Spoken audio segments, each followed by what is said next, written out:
शुरू होने पर ही इस पर चर्चा संभव है। तो क्या उपराष्ट्रपति को या फिर राज्यसभा के सभापति को प्रेशर में डालने के लिए इस प्रस्ताव की बात की जा रही है? क्या कांग्रेस चाहती है कि सभापति उनकी बात सुने और विपक्ष को बोलने का मौका दिया जाए, इसलिए यह प्रेशर बनाया जा रहा है? और क्या कांग्रेस के इस आरोप में दम है कि विपक्ष को बिल्कुल बोलने का मौका नहीं दिया जा रहा है, या सभापति जरूरी होने पर ही टोक रहे हैं? इन तमाम बातों पर बहस की जा सकती है, इस पर चर्चा की जा सकती है। आइए आगे बढ़ते हैं, बात करते हैं एक ऐसे मुद्दे की जिसने पूरे देश को इस वक्त चिंता में डाला हुआ है।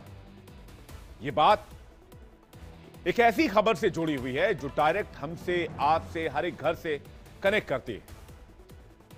बेंगलुरु में एआई इंजीनियर अतुल सुभाष की खुदकुशी ने एक बहुत बड़ी बहस छेड़ दी है, जिसमें दो पाले हैं। अतुल ने खुदकुशी की या उसकी हत्या हुई? क्योंकि अतुल ने अपनी खुदकुशी के पहले जो सुसाइड नोट छोड़ा है, उसमें एक वीडियो जारी किया है। उसमें खुदकुशी के लिए पत्नी, एक जज और ससुराल वालों को जिम्मेदार ठहरा रहा है। यह वही अतुल है जो बेंगलुरु में एक आम सी नौकरी करता था, एक आम जिंदगी जीता था, एक खुशहाल परिवार रखना चाहता था, लेकिन इसकी जिंदगी अब खत्म हो चुकी है और खुद अतुल ने उस जिंदगी पर ब्रेक लगाई, यानी कि वो आत्महत्या किया। अतुल के इस वीडियो और पूरी घटना पर लोग अलग अलग राय रख रहे हैं। कुछ लोगों को लगता है कि अतुल को दूसरे कानूनी विकल्पों को अपनाना चाहिए था। कुछ लोगों को लगता है कि अतुल इस दबाव को सह नहीं पाए। जितनी मुंह है उतनी बातें हैं, लेकिन सच क्या है ये सिर्फ अतुल ही जानते हैं। क्योंकि यह सच है कि अतुल ने अपनी निजी जिंदगी से जुड़े कई पक्ष लोगों के सामने उजागर किए हैं। जाहिर सी बात है, उस पर उसकी पत्नी का बयान भी आएगा तो वो सफाई ही माना जाएगा। क्योंकि बंद कमरों की बातें जब बाहर आती हैं तो तय करना मुश्किल होता है कि किसे पक्ष माना जाए और किसे विपक्ष, यानी किसे सही किसे गलत। हालांकि अतुल की पत्नी समेत 4 लोगों के खिलाफ केस दर्ज किया गया है, लेकिन क्या इस देश में मर्दों के खिलाफ कानून की किसी धारा का दुरुपयोग होता है? इस सवाल से भी इनकार नहीं किया जा सकता है। समाज के बदलते बुनियादी ढांचों को अगर देखें तो टॉक्सिक रिश्तों के खौफनाक अंत की कहानी दिखती है।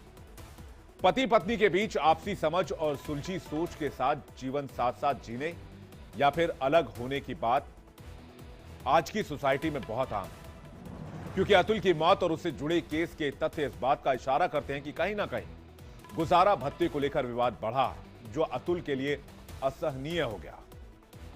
मानसिक प्रताड़ित होने लगा।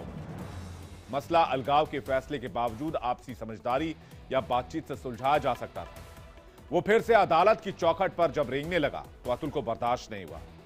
वैसे भी इन मामलों की जांच का अंत किसी ठोस नतीजे पर पहुंचने का कोई मतलब नहीं होता है, क्योंकि ये घटनाएं समाज में अपना बहुत असर नहीं छोड़ पाती। ऐसा कहने की वजह भी बहुत खास है, जो हम आपको बताएंगे, क्योंकि आज सुप्रीम कोर्ट ने भी कुछ ऐसा कहा है जिसे तलाक के मामलों में खासकर महिलाओं को सोचना होगा कि कोर्ट का इशारा किस तरफ है। लेकिन उससे पहले सुनिए और देखिए और समझिए अतुल के उस आखिरी मैसेज को, जिसमें अतुल अपना दर्द बयां कर रहा है। मेरा नाम अतुल सुभाष है। मैं तकरीबन 34 साल का हूँ। बैंगलोर में रहता हूँ। आज मैं सुसाइड कमिट करने जा रहा हूँ। तो मेरा मानना है कि अ, मुझे खुद को ही खत्म कर लेना बेस्ट है मेरे लिए, क्योंकि जो मैं पैसे कमा रहा हूँ उसी से मैं अपने दुश्मन को बलवान बना रहा हूँ। वही पैसे मुझे ही बर्बाद करने के लिए यूज हो रहे हैं और ये साइकिल बढ़ता ही रहेगा, है ना। मेरे ही टैक्सेस के पैसे से ये कोर्ट, ये पुलिस सिस्टम मुझे और मेरी फैमिली को और बाकी लोगों को भी हैरास करेगा, जो अच्छे लोग हैं। तो जो सप्लाई है वैल्यू का, उसी को खत्म कर देना चाहिए। मेरे मरे हुए शरीर के आसपास मेरी पत्नी या उसका परिवार की तरफ से कोई नहीं आना चाहिए। मेरा अस्थि विसर्जन तब तक नहीं होना चाहिए जब तक मेरे हरासर्स को पनिशमेंट नहीं मिलता है, तो मेरा अस्थि विसर्जन ना हो। अगर इतने सारी चीजें, एविडेंस और सब कुछ होने के बाद भी अगर कोर्ट, ये जज और मेरे बाकी के हरासर्स को पनिशमेंट नहीं देती है और बरी कर देती है, तो मेरा जो अस्थि है वहीं कोर्ट के बाहर किसी गटर में बहा देना चाहिए, ताकि मैं ये जान जाऊं हमेशा हमेशा के लिए मैं ये अपना लेसन सीखता रहूं कि इस देश में क्या वैल्यू है एक लाइफ की। अब आपको इस मामले का दूसरा पहलू भी बताते हैं।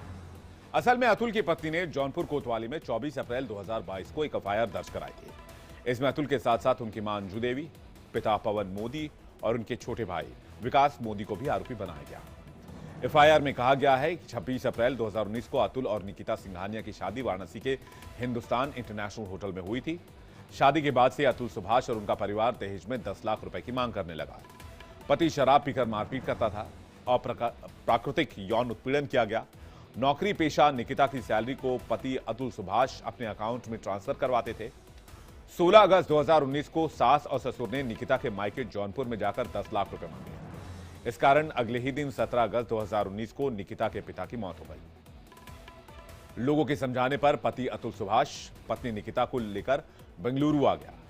साथ में उनकी मां भी थी। 17 मई 2021 को अतुल ने निकिता और उनकी मां के साथ मारपीट की और फ्लैट से बाहर निकाल दिया। पुलिस से शिकायत की गई। पुलिस ने निकिता को कपड़े और डॉक्यूमेंट दिलवाए, जिसके बाद वो अपनी मां और बेटे को लेकर मायके चली गई। अतुल सुभाष के घर वालों को इस आत्महत्या के मामले ने हिलाकर रख दिया है। सोशल मीडिया पर यह मामला गरमाया हुआ है। लोग अतुल के लिए इंसाफ की मांग कर रहे हैं। कई लोग तो इसे सीधा सीधा मर्डर करार दे रहे हैं। वहीं उनकी मां का भी एक वीडियो सामने आया है। इसमें वो बेटे की मौत पर बिलख बिलख कर रोती दिखाई दे रही हैं। वो इंसाफ की मांग कर रही हैं। वो कहती हैं कि जब मैं बेटे को जानती हूं, वो इतनी जल्दी हार मानने वालों में से नहीं था। आइए आपको सुनाते हैं अतुल के मां, भाई और उनके चाचा क्या कह रहे हैं। इंसाफ दिला दो, मेरे बच्चे को इंसाफ दिला दो,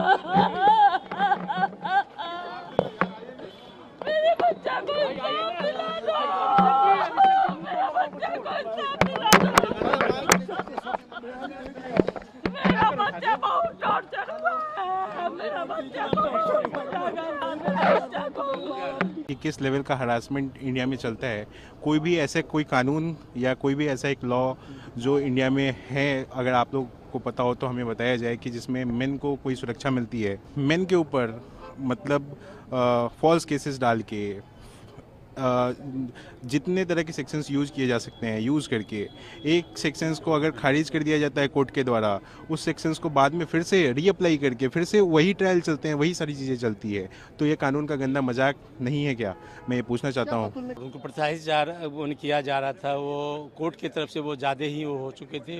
वो लॉ पे, कानून पे चलना चाहते थे। उनके साथ कानून साथ नहीं दी, कानून के साथ गलत इस्तेमाल उनको करिए। उम्मीद हमको ये है कि न्याय चाहिए उसको, और कुछ नहीं चाहिए। हम लोग को न्याय चाहिए और ऐसा कभी और किसी के साथ नहीं हो। और उनका तो रोल ये था कि वो जो जज साहिब है, जिस वक्त इनकी हमारी बहू बोली तुम सोसाइटी को लाख रुपए की जब बच्चे की परवरिश से 40,000 दे रहा था, 80 किया, फिर लाख रुपया नहीं तो बोला हमें उतना चाहिए, बोला नहीं दे तुम सोसाइटी क्यों नहीं कर रहे। तो उन्होंने बहू ने बोली सोसाइटी, उसके बाद वो जज साहब ने वो खूब हंसी लगाई।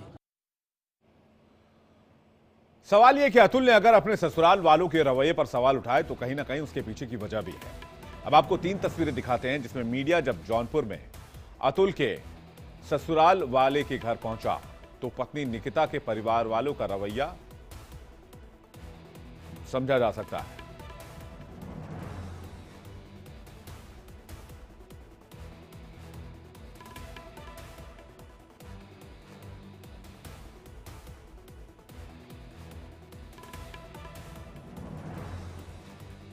इस पूरे मामले में बॉलीवुड एक्टर और मंडी से लोकसभा सांसद कंगना रनौत का बयान भी सामने आया है, वो भी आपको सुनवाते हैं।